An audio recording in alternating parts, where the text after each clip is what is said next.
We've got a slightly different setup from our normal production of Mixed Signals. We're here in Cannes for Cannes Lion, the big advertising and marketing and media festival, which happens every year on the French Riviera. It's a very difficult assignment. I know, Ben, this is something that you dread coming to every year. A real hardship. I would say it's cool. It'd be cool that a bunch of listeners, a couple of former guests have come to hear us here. Puts a little pressure on us. That's true. That's true. But we're mostly excited, in addition to being very lucky to be here, we're very excited to have on our guest today, which is the CEO of the New York Times, Meredith Kopit Levien.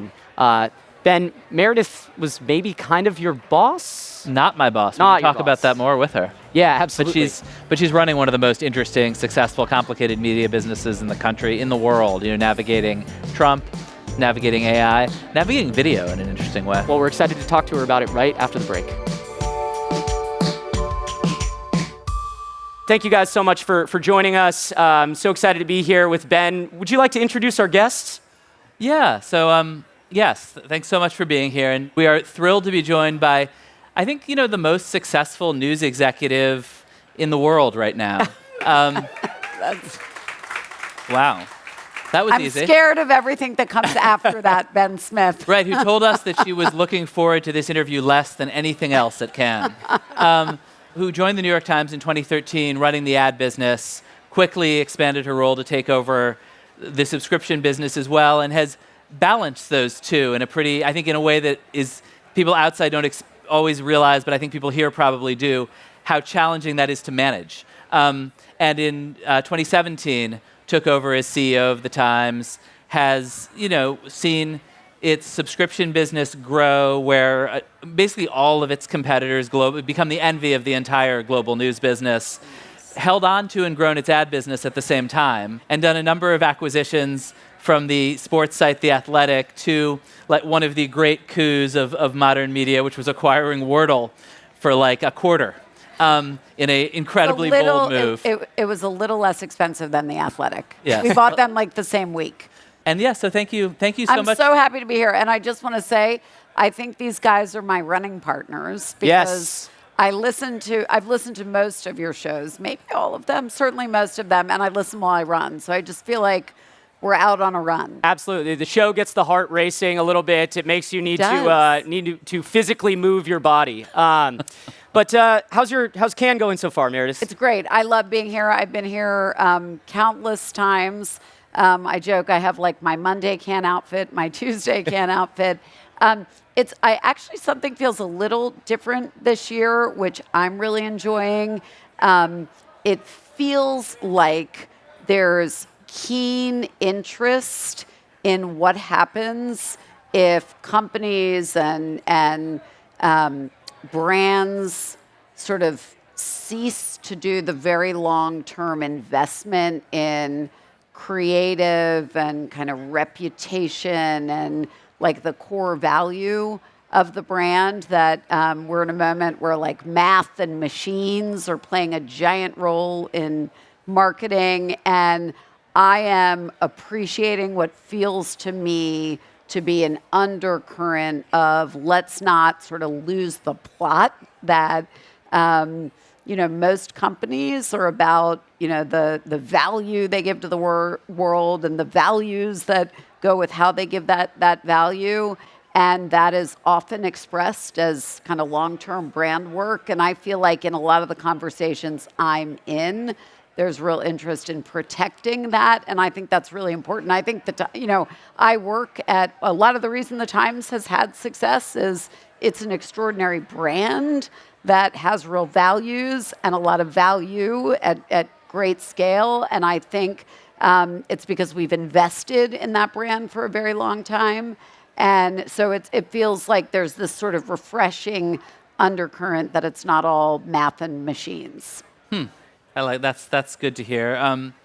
The Times' brand is, at some level, adversarial journalism about power. And a lot of your competitors, I think, CBS, the Washington Post, the LA Times, that their owners have concluded that that's bad for business, actually. And the Times continues to really take on a president who has gone really hard at media ownership in particular. And I saw you had a headline yesterday that was should we impeach him again? Maybe third time's the charm. And I guess I'm you run the business side, you're not across the editorial, but I really do think in our industry right now there's a belief that that is bad for business, that doing adversarial, tough journalism is bad for business, and that like media owners should find ways to steer away from it. I mean, is it bad for business? My first answer to that question is it wouldn't matter if it was, and it doesn't matter if it is, but I'm going to push on sort of your framing of the question. I think the word adversarial may be a sense of what a subject feels when they're covered in a hard way.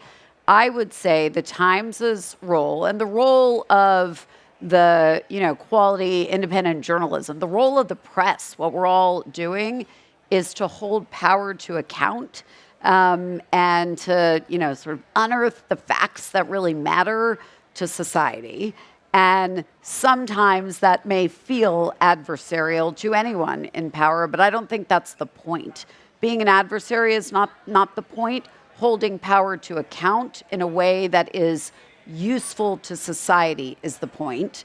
And I'll just say, Times has been doing that for 174 years, and nothing is going to stop us from doing it. If it were good for business or bad for business, we're going to do it the same way. But is it good for business or bad for business? I think that engagement with everything we do, high quality independent journalism, recipes, shopping advice, Wordle connections, sports journalism, engagement with everything we do is undoubtedly good for business. We happen to have a model that doesn't depend on what's happening in the news cycle or did we just launch a game to sort of drive that engagement. We've got a lot of power sort of in our own right to drive it. But I think everyone who is in the media business in a digital world, their business, the fuel the business runs on is engagement of audience. So, Meredith, Ben mentioned a few examples of some recent major stories in media that the Times has covered excellently. Sherry Redstone trying to make a deal with Trump with the hopes of being able to smooth the merger with Skydance. Jeff Bezos's decision, Patrick Soon-Shiong's decision to kind of both get out of the endorsement business and rethink endorsements altogether. For a while there was a narrative that billionaires and benevolent billionaires might be great owners for news businesses. Do you think that billionaires are good owners for media organizations and news businesses? I don't know that I'm the best person to comment on that. What I will say is that I think the sort of governance structure and the model that enables the New York Times is an awesome model. And if you'll indulge me, I'll describe what that is. I'm the CEO of a public company, so we are a publicly traded company that's meant to do value creation for shareholders, but we're a family-controlled public company. We've been controlled by the Ox-Sulzberger family for like 130 of our 174 years, and that control structure exists for a singular purpose, and that purpose is getting it right what you're asking me about, which is come what may, to protect the independence and the kind of sanctity of the journalism. And when I say the sanctity, to protect the idea that it is our job to hold power to account, whoever is in power, and for the reporters doing it, to do it with an open mind and an open notebook and curiosity, and nothing happening in the political landscape, in the business landscape, even in our own business is going to get us off that. And that goes all the way up to the governance structure of the Times. I'll say one other thing. It is great to be the CEO of the New York Times working in a structure like that where that's the entirety of the company's interest, that the New York Times be able to deliver on our mission today, where the stories are of huge consequence, and tomorrow, and a generation from now. I mean, my job is, are these decisions going to look good 10 years from now, 15 years from now, 25 years from now? Yeah, I heard Dean Baquet, who was editor when I was there, Yeah, and that's you worked right. very closely Yeah, with. by the way, Ben and I were colleagues for 2.5 years. Yeah, although it's a peculiarity of the New York Times that the CEO was not my boss. I was not your boss. That's part I of. wonder. I wonder. Would have been different if you were. I would have been held you know. to account. You, by the way, you love the New York Times because I am no journalist's boss. No, it's an incredible thing. But he was a great editor who used to say that the Salzburgers had chosen to be millionaires rather than billionaires. Right, totally. And that was the sort of secret of one And of the again, secrets of the New York Times. they're controlling. Yeah. The control structure is there to protect our ability to deliver on the mission, which is for the public. So another simple question. Yeah. You've sued OpenAI. Yep. You struck a licensing deal. OpenAI and Microsoft. OpenAI and Microsoft. You have different kinds of commercial arrangements with Amazon, I believe with Google in various ways. How are you? It's a very complicated landscape for a publisher right now, approaching artificial intelligence, and the Times has a very valuable corpus of data from the perspective of these guys, among other things. Can you give us a sense of just how you're looking at that landscape? Yeah, happy to talk about that. And we have an enormous amount of, you call it data, I would call it really valuable intellectual property, journalism, other kinds of content, and a giant corpus of copyright protected content. I'm going to say, just like stepping back broadly, you, every other media company here operates in an ecosystem shaped by, very big, in most cases, very big tech companies. And the Times has a really long track record of doing two things, I think, pretty well. One is finding the right kind of partnerships and commercial agreements where they make sense for our business and our brand and our long-term strategy. And I think we also have a good track record. We didn't always do it at speed, but I think we've gotten it right more than we haven't. Good track record of sort of harnessing technology to make the report better, to make the journalism richer, broader, and to make it accessible to many more people. So it's hard to talk about what we're doing in AI without first setting that context. In AI specifically, I would say, the best outcome here for everyone is commercial agreements that reflect fair value exchange for our work, that give the Times or any publisher control over how its journalism and intellectual property is kind of used across the full scope of uses by LLMs, and that is done in an arrangement that feels sustainable.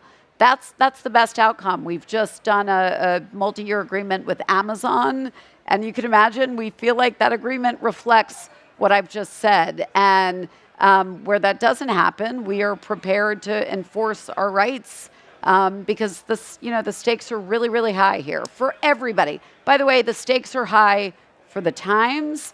The stakes are high for everybody in sort of anyone developing intellectual property. I think the stakes are high for society, and I think they're high for the LLMs because ultimately, there's got to be a sustainable business model to make great intellectual property. The LLMs will ultimately only be as good as what goes into them. You mentioned the Amazon deal. I kind of want to focus on that a little bit because a lot of people see you sued OpenAI, but you've done a deal with Amazon. You've said that essentially that the terms of the Amazon deal are much better than whatever was on the table, for OpenAI. Can you just talk a little bit more in detail about what the Amazon agreement entails and why you were able to get to yes with them in a way that you were not able to with OpenAI? I'll just say, I think I've told you what our principles are. Is there a fair value exchange? Do we have control over the full scope of uses? What is that? Let me finish. And does it feel like this is something that we could do in a sustainable way? This is to me, I think to all of us, we're at a really important moment in the information ecosystem. The stakes are high for everybody.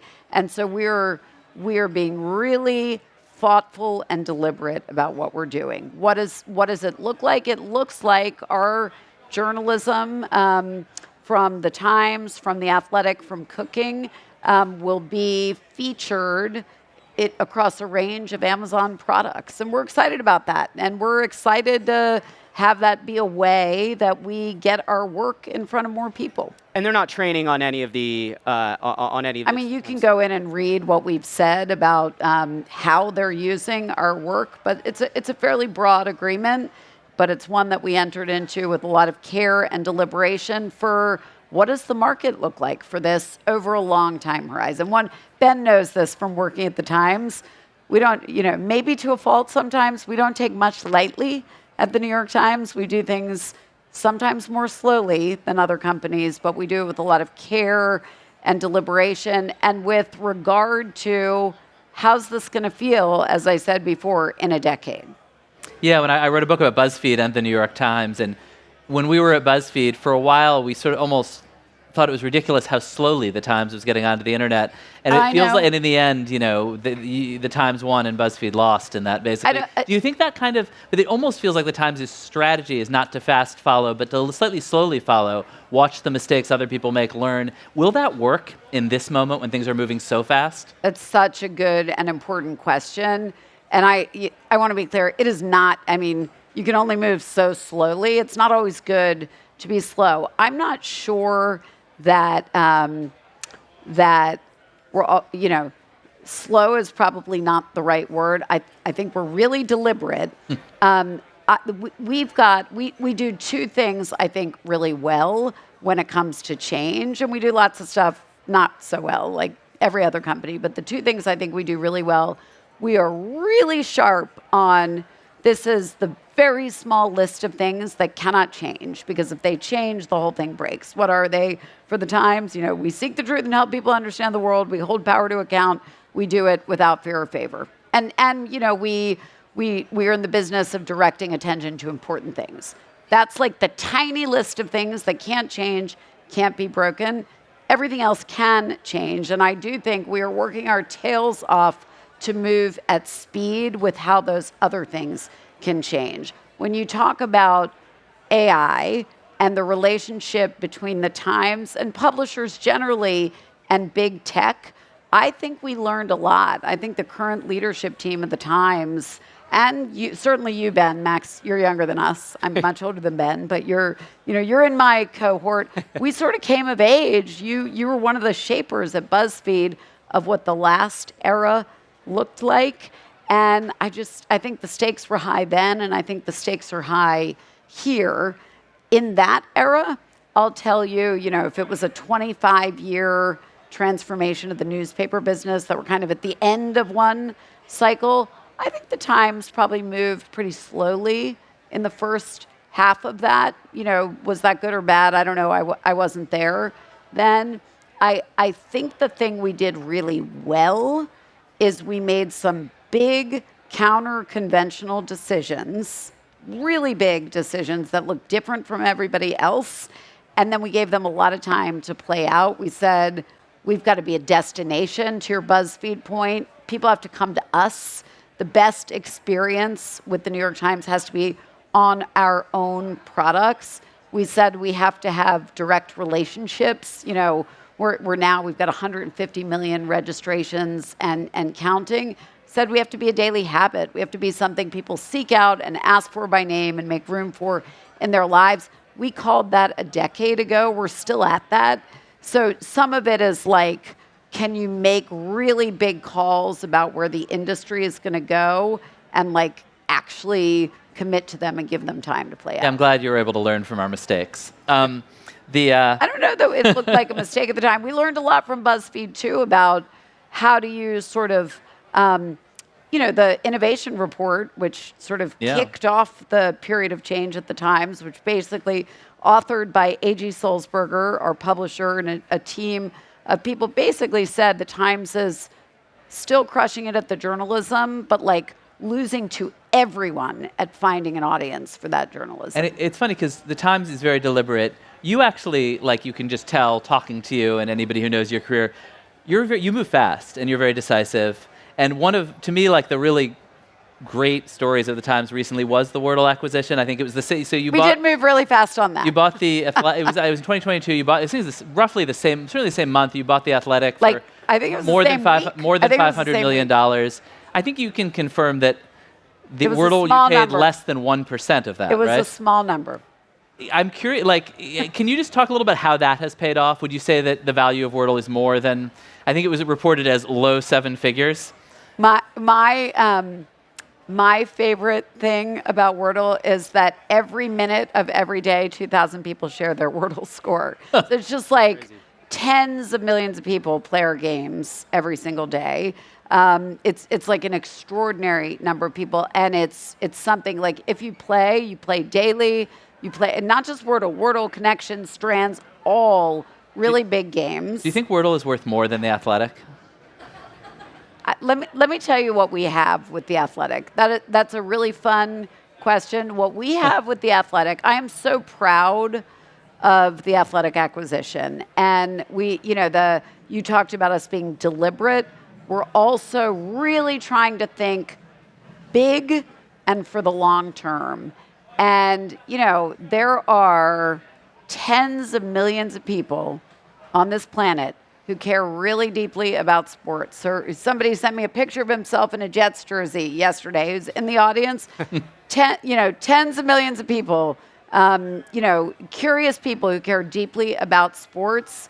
And we thought there was a white space in the market for high quality journalism for fans to follow this thing they're deeply passionate about. We have what I believe is the largest newsroom in sports, certainly the largest reporting force in English language sports. It is a really big bet for us. We are so happy to be in sports. It is paying off in ways we didn't even expect. And I would say check back in, we're thrilled with where the Athletic is kind of as a proposition today, and it's only going to get bigger and better. What were the ways that you didn't expect that it paid off?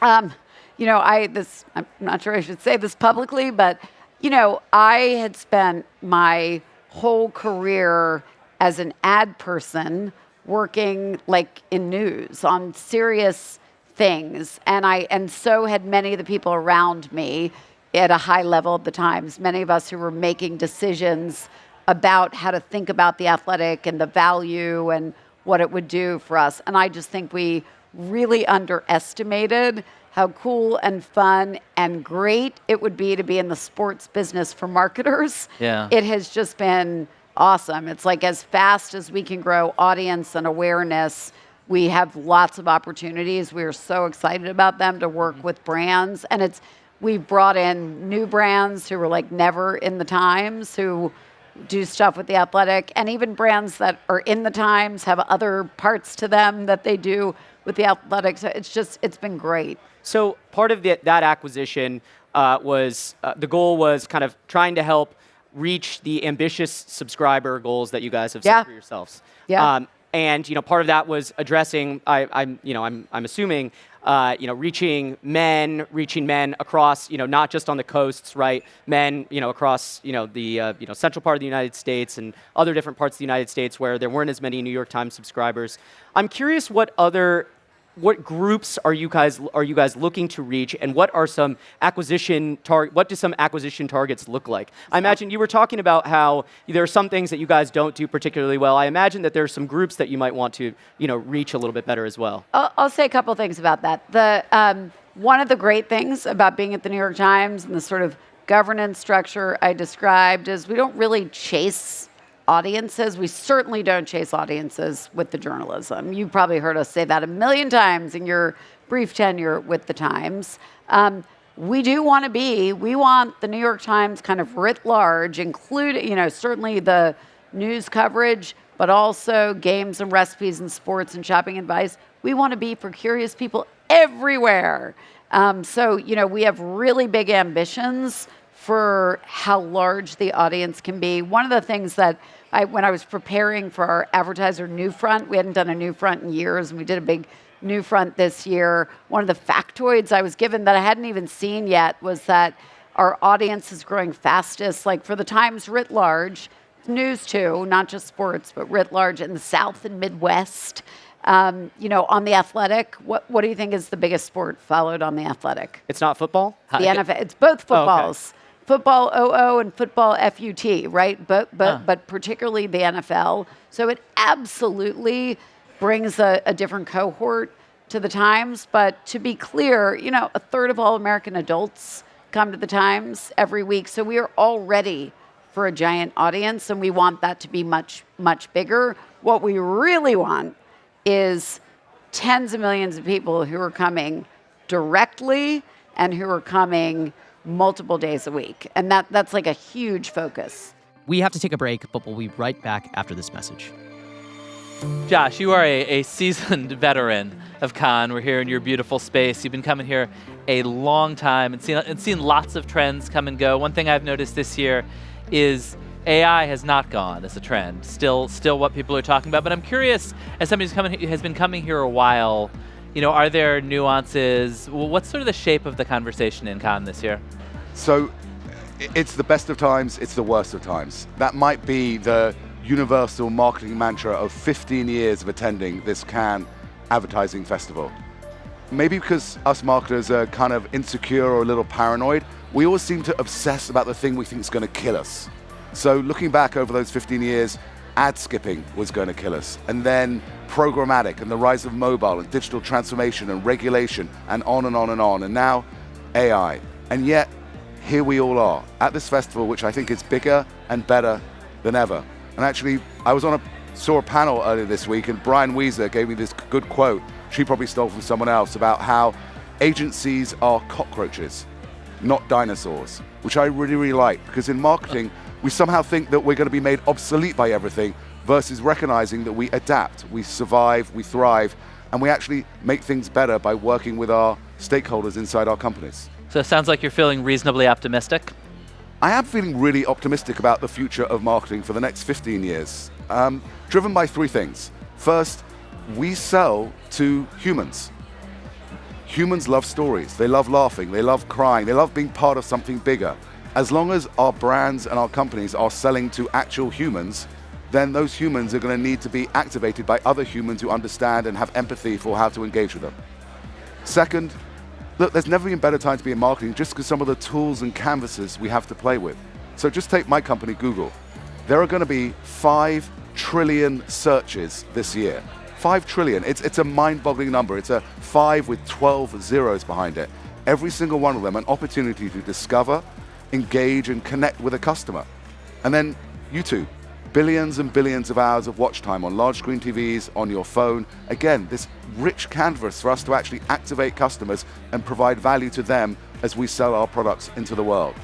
And third, and finally, this whole podcast, Mixed Signals, that we're on, is a recognition of the place that media takes in the wider world. Media is everything, everywhere, all at once. And the opportunity for growth, the opportunity for marketers to fill into that space that you cover and that we work within is actually never been stronger. There has literally never been a better time to be in marketing than right now, today, and going forward.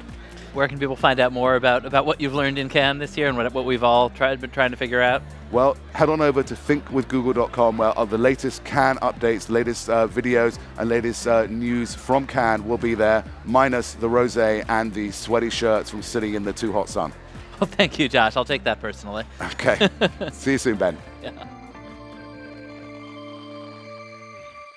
Another huge focus here is what I think in this business is called influencers. Yeah. And in the journalism business, they throw up in their mouths if you say the word influencer, but talent, stars.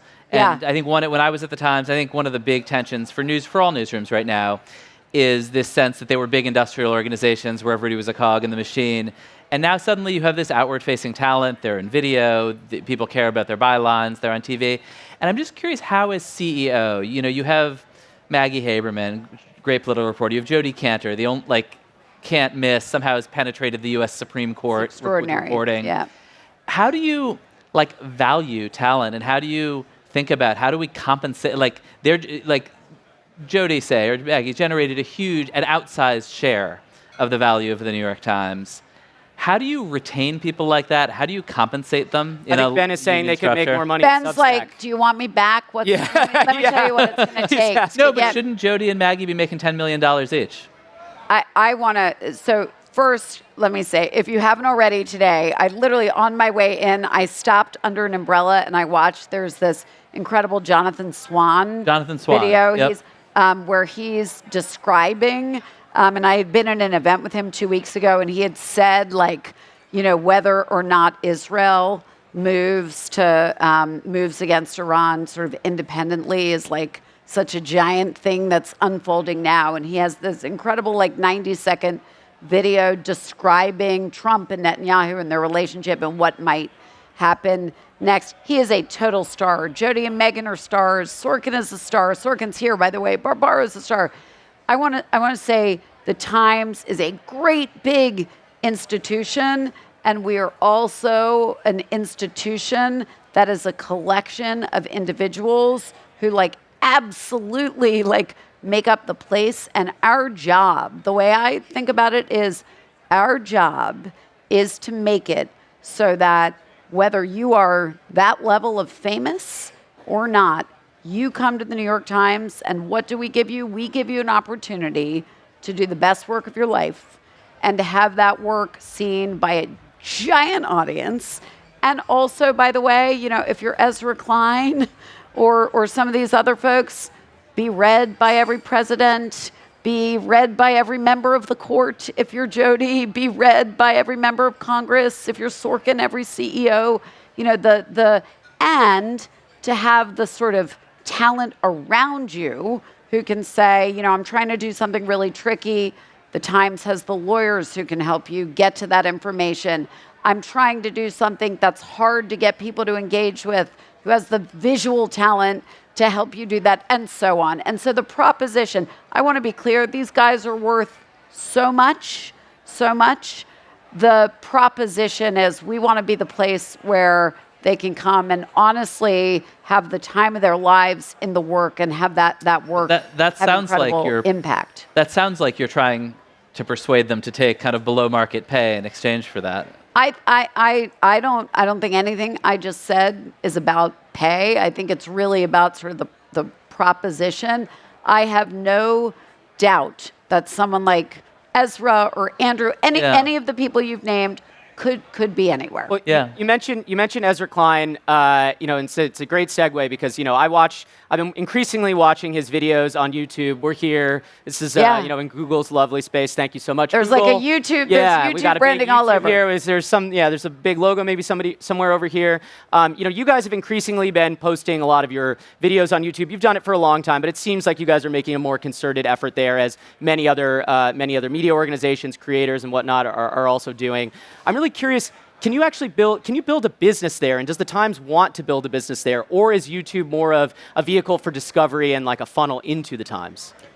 The Times wants to build a business everywhere, right? I mean, we want to be in places that are going to be good for the business. But the first priority, and this is another reason it's good to like work at a company that's kind of single-minded.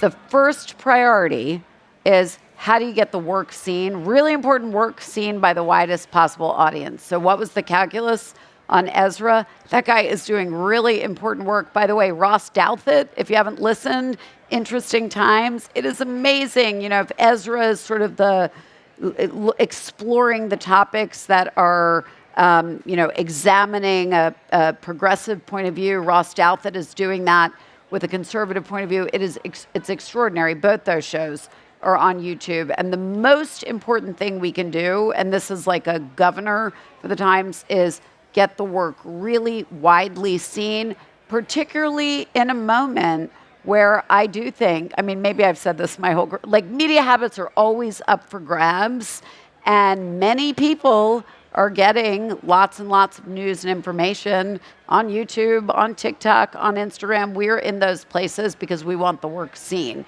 Now, on the other side of that, the Times app, the website, our newsletters, our own podcasts, these places have to have enough gravity. That's like my job. How is there enough gravity there to, if you see Ezra on YouTube, you still think, ultimately, I'm going to go to the Times and buy a subscription.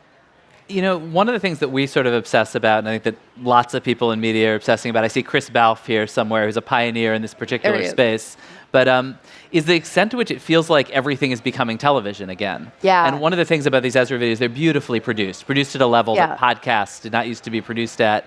And I'm curious, how, first of all, Jeff Zucker used to say, we got to become the New York Times before the New York Times becomes us. And they did not, it feels like that was probably a good thing to worry about because you are starting to really play quite seriously in a TV-like space. Just big picture, how do you think about that convergence? Like, is the New York Times going to be a television channel, like whatever that is? It's such a fun question. And I was like, oh, is he going to say the convergence word? By the way, at the New York Times, I had to spend a lot of time learning how not to sound like a business nerd. And I think I exorcised convergence. Yeah, our audience loves synergies. Synergy. Optimization. Let's talk about The Daily. We were not a radio company, right? We were not NPR. We were not we were not iHeart. And we said just what's the best way we can imagine getting people to sort of listen to news from the New York Times. And I think The Daily is 8 years old. Barbaro is here too, by the way, and it's so fun to watch people stop being him mobbed, on the street. It's amazing.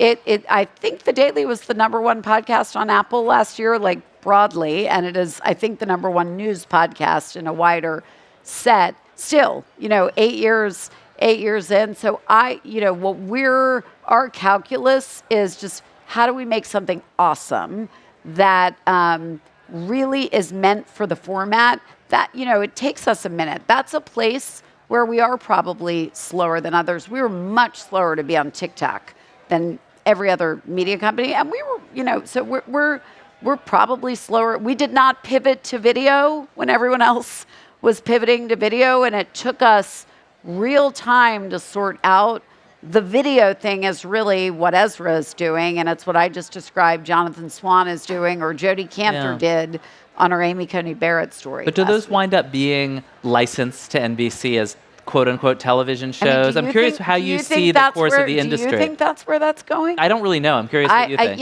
Listen, I think we are making journalism worth paying for. I always say you could describe the business model of the New York Times in 5 words, make journalism worth paying for.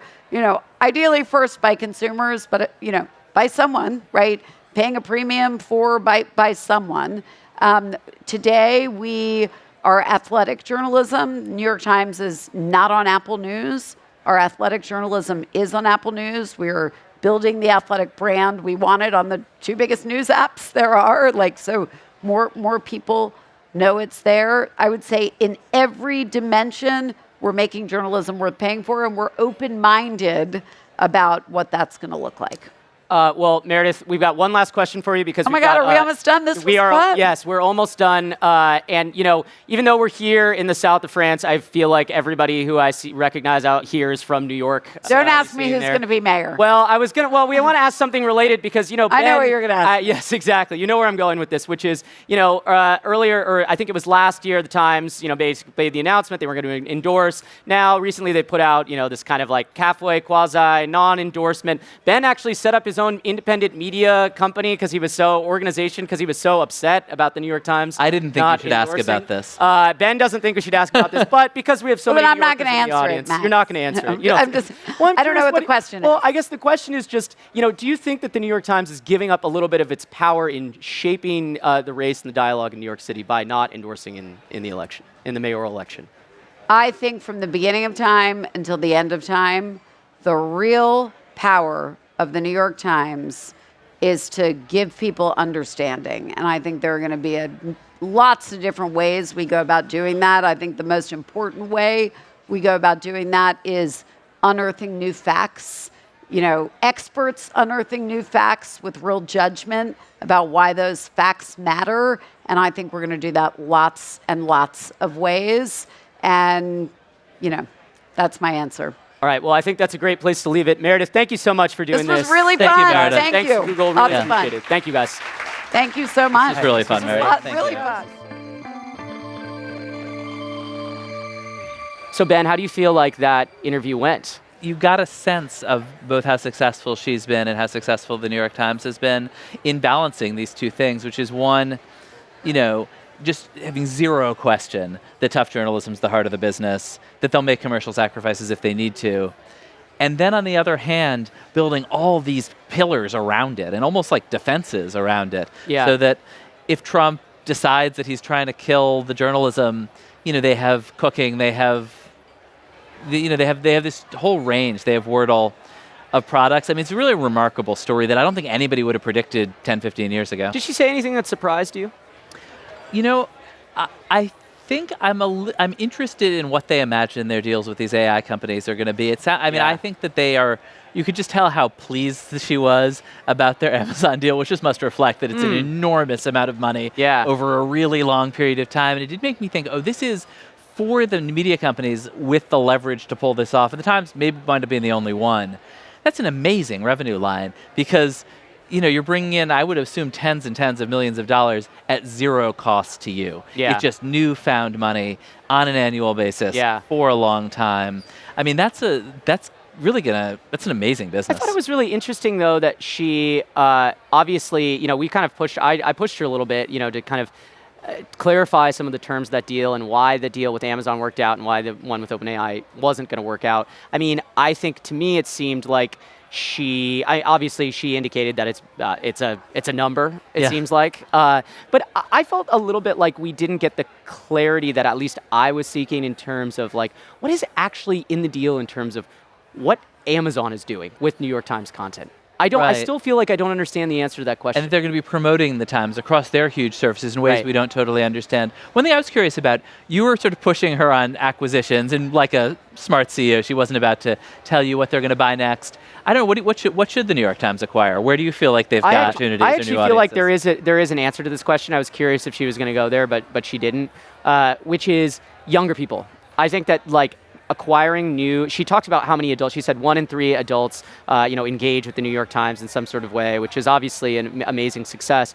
But if you look at there's been some data out there about, what the age is of, people who are, and I've talked to some executives at some audio companies who talked a little bit about how, The Daily, hugely successful podcast, but really big with an older demographic, which doesn't surprise you. Old people have always been more of newspaper readers than, younger people. But if they're looking at ways to expand and to grow, I think that I'm curious if they would look at something to acquire new, younger, Gen Z and even maybe Gen Alpha, subscribers. I think that seems so. What are you thinking of? Honestly, creators probably, actual probably interesting YouTube shows or creators or things like that. Is there some New York Times for Kids creator collective? Is there a red seat of news types? Or even people in their 20s who are doing cool stuff who maybe don't want to be considered to be journalists at the New York Times, but ostensibly are doing things that are journalistic. Something or even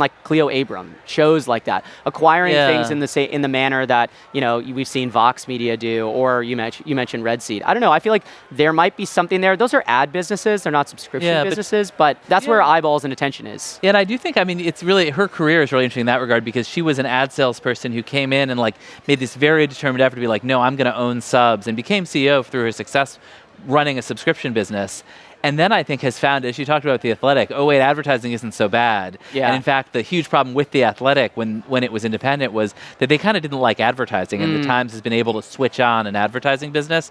And so I do think people get really ideological about how pure subscriptions are, but I think you heard in that interview advertising's not such a bad business. We dragged Andrew Ross Sorkin out to Cannes to sell some ads. Yes, I'm sure he had to be persuaded. I think that, but that's the sports answer was really interesting too in the sense that she said that sports was a great gateway to advertisers who otherwise wouldn't have engaged with the New York Times, which is the reason why sports is such a big theme here at Cannes, because all media companies love live sports. They love sports content in general. They particularly love live sports because it's, of course, apolitical, or it's not seen as political most of the time.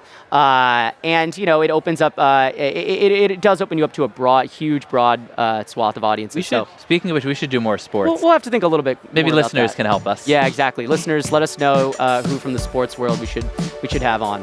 Well, Ben, I think this has been a success, but I think that's going to be it for us here on Mixed signals today. Thank you so much to everybody who's here for watching and for listening, and for those who are in the audience who may also be listening to this podcast. I don't know why you would do that, but we have some really hardcore listeners. But anybody who came out, thanks for coming, and of course, thanks to Google for having us here. And thanks to Meredith for taking some time out of her busy selling schedule to be here with us. I believe she went off to have lunch with Josh Van Eer, so just a little glimpse into how this world works. Exactly. So this was worth it for her. For everyone. Exactly.